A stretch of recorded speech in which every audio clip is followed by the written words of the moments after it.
ब्रह्मांड ही सब कुछ है। इसी में है स्पेस, समय और मैटर। हमारी पृथ्वी इसकी तुलना में एक छोटा सा धब्बा है। ये चट्टान का घूमता हुआ एक कण भर है जो हमारी अपनी गैलेक्सी मिल्की वे में मौजूद 200 अरब तारों में से एक के चक्कर काट रही है। इस विशाल संरचना को 90 अरब प्रकाश वर्ष की दूरी में फैले गैलेक्सीज के एक सागर में सिर्फ एक बूंद कहा जा सकता है। और इन सभी को, चाहे वो सबसे बड़ी गैलेक्सी हो या सबसे छोटा एटम, एक दिन दम तोड़ना है। हमें हमेशा कायम रहने वाली किसी चीज का सबूत नजर नहीं आता। ऐसा कुछ है ही नहीं। एक दिन स्पेस और समय का भी अंत होगा। जन्म से ही ब्रह्मांड का फैलाव होता रहा है। इसके तारों को रोशन करने वाले ईंधन के जरिए ये धीरे धीरे जलता रहा है। लेकिन जब ये ईंधन खत्म हो जाएगा तो क्या होगा? क्या ये भी खत्म हो जाएगा? न्यूक्लियर फ्यूल खत्म होने पर सितारे भी खत्म हो जाते हैं। ऐसे में बचता है एक खाली, ठंडा, बेजान ब्रह्मांड। तब बचते हैं सितारों के अवशेष, ब्लैक होल, न्यूट्रॉन स्टार, फिर वो भी खत्म हो जाते हैं और बचती है बहुत हल्की ऊर्जा वाली रोशनी की एक परत। बस यही। हम सोचा करते थे कि धीरे धीरे ब्रह्मांड की उम्र बढ़ती जाएगी, लेकिन पिछले कुछ दशकों के दौरान एस्ट्रोनॉमर्स ने एक बहुत ही अलग और डरावनी तस्वीर का खुलासा किया है। ब्रह्मांड आगे नहीं बढ़ रहा है, ये तो अपने अस्तित्व के लिए ही जूझ रहा है। यहाँ पृथ्वी पर बेशक हमें सब कुछ ठीक ठाक लग सकता है, लेकिन सच ये है कि हमारे ऊपर और चारों तरफ पूरे ब्रह्मांड में एक युद्ध चल रहा है और ये समय की शुरुआत से ही जारी है। दो खतरनाक शक्तियां नियंत्रण पाने के लिए जूझ रही है। पहली शक्ति है फैलाव, जो गैलेक्सीज को दूर दूर खींचकर ब्रह्मांड को ठंडा करके इसे जमा कर खत्म करने की कोशिश में है। दूसरी ताकत ग्रेविटी हर चीज को एक साथ लाकर कुचलने की कोशिश में है। वो ब्रह्मांड को आग के एक बड़े गोले में बदल खत्म करना चाहती है। जीत किसकी होगी? ग्रेविटी की या विस्तार की? या फिर यह मुकाबला बराबर पर रहेगा? इन दो महाशक्तियों के इस मुकाबले में 3 नतीजे निकल सकते हैं। पहला नतीजा है बिग फ्रीज। विस्तार की जीत होती है और ब्रह्मांड हमेशा के लिए फैलता ही जाता है। दूसरी स्थिति में विस्तार और ग्रेविटी वाले आकर्षण की मात्रा में एक नाजुक संतुलन बन जाता है। ब्रह्मांड का एक खास आकार बन जाता है और उतना ही बना रहता है। तीसरे नतीजे में ग्रेविटेशन का आकर्षण जीतता है और विस्तार रुकने से ब्रह्मांड छोटा होने लगता है और फिर वो स्थिति आती है जिसे कहते हैं बिग क्रंच। अभी तक तो ब्रह्मांड विस्तार और सिमटने के बीच एक नाजुक संतुलन बनाए हुए लग रहा है, लेकिन क्या यह अपने संतुलन को बनाए रख पाएगा? क्या कोई चीज इस संतुलन को गड़बड़ा देगी? ये ब्रह्मांड किस तरफ जा रहा है, शायद इससे बड़ा और कोई सवाल हो ही नहीं सकता। भविष्य के बारे में कुछ बताने के लिए कॉस्मोलॉजिस्ट हमेशा अतीत पर नजर डालते रहे हैं। विस्तार की शुरुआत पर, ग्रेविटी की शुरुआत पर, हर चीज की शुरुआत पर।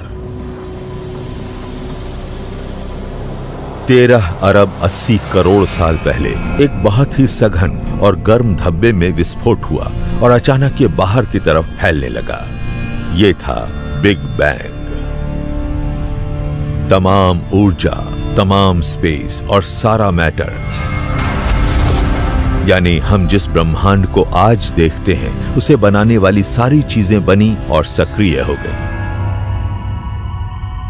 जरा सोचिए, हम अपने आसपास जो कुछ देखते हैं वो आग के एक आदिम गोले में इकट्ठा हो गया, फिर वो फटा और उसके बाद सारी गैलेक्सीज गतिशील हो उठी।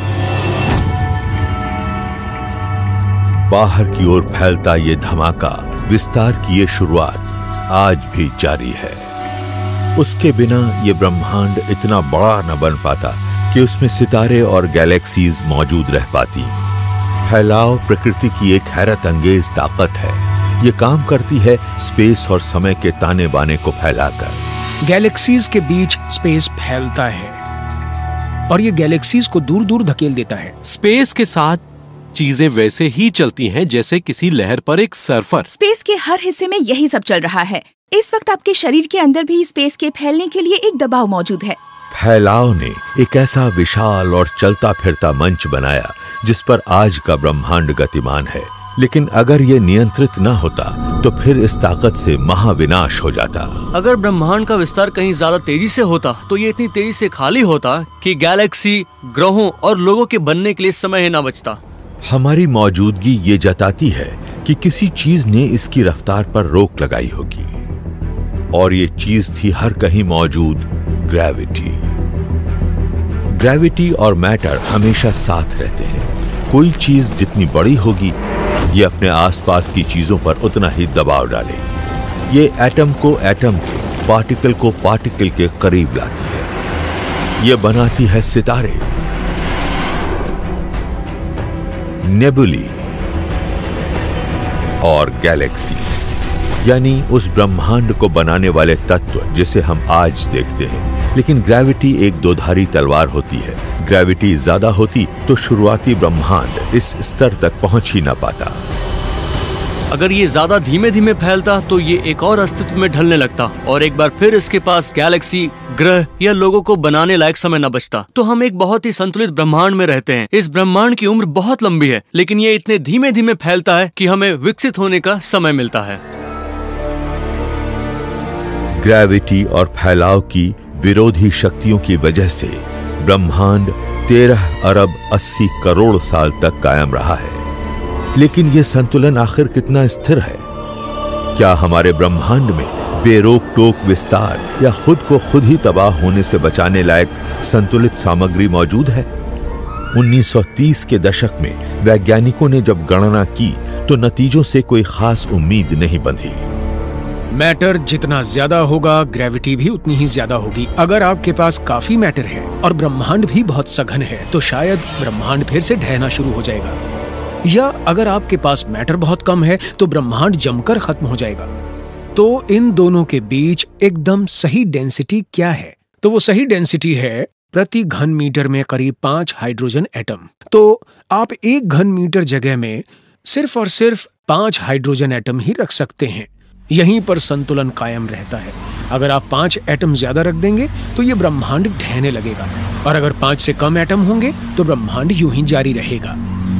अगर हमें लगता था कि पहले ये ब्रह्मांड एक कसी हुई रस्सी पर संतुलित था, तो डेंसिटी वाले महत्वपूर्ण सवाल ने हमें दिखाया कि ये रस्सी चाकू की किसी धार जैसी थी। इसके बावजूद जब एस्ट्रोनॉमर्स ने अतिरिक्त पैमाइश की तो उन्हें जो कुछ नजर आया वो अच्छा लगा। ब्रह्मांड में मैटर की मात्रा इतनी सही लग रही थी कि वो क्रिटिकल डेंसिटी पर टिका रह सकता था। अप्रत्यक्ष सबूत और थ्योरी पर आधारित चर्चाओं के जरिए लगातार ये पता चलता रहा है कि ब्रह्मांड एक ऐसी सीमा पर होना चाहिए कि न तो वो अपने आप में ढह जाए और न ही हमेशा उसका विस्तार होता रहे। यानी हम विस्तार के एक नाजुक मोड़ पर खड़े हैं। यानी ब्रह्मांड कसी हुई किसी रस्सी पर संतुलित है, और इस रस्सी के दोनों ही ओर अकाल मृत्यु मौजूद है। स्पेस के लगातार फैलते रहने से बिग फ्रीज की अवस्था आ सकती है, और विस्तार पर ग्रेविटी का नियंत्रण होने से बिग क्रंच पैदा हो सकता है। 40 साल पहले वैज्ञानिकों को लगता था कि हम अनंत काल तक इस संतुलित अवस्था में रह पाएंगे। लेकिन अब हालात बहुत ज्यादा बदल गए हैं, क्योंकि हमने कुछ ऐसा खोज लिया है जिसके बारे में हमें करीब 40 साल पहले पता नहीं था। 1980 के दशक में एस्ट्रोनॉमर्स हैरान रह गए। टेलीस्कोपों को नजर न आने वाला बहुत बड़े आकार का अज्ञात मैटर अंतरिक्ष में मौजूद था, और इसका आकार अंश मात्र नहीं बल्कि 5 गुना ज्यादा था। हम सोचा करते थे कि ग्रेविटी नजर आने वाले सितारों और चीजों से पैदा होती है, बात खत्म। लेकिन अब हम समझ गए हैं कि ये तस्वीर सही नहीं है। एस्ट्रोनॉमर्स ने यह खोज की और उन्होंने हमारे ब्रह्मांड की सटीक फितरत का अध्ययन किया। सूर्य की जबरदस्त ग्रेविटी पृथ्वी और बाकी तमाम ग्रहों को एक गोल घेरे में एक नाजुक नृत्य कराती रहती है। सूर्य का मास इन परिधियों की रफ्तार को नियंत्रित करता है। अगर सूर्य ज्यादा बड़ा होता तो ग्रहों की परिक्रमा की गति भी ज्यादा तेज होती। अगर सूर्य छोटा होता तो ग्रहों को इसकी परिक्रमा करने में ज्यादा समय लगता।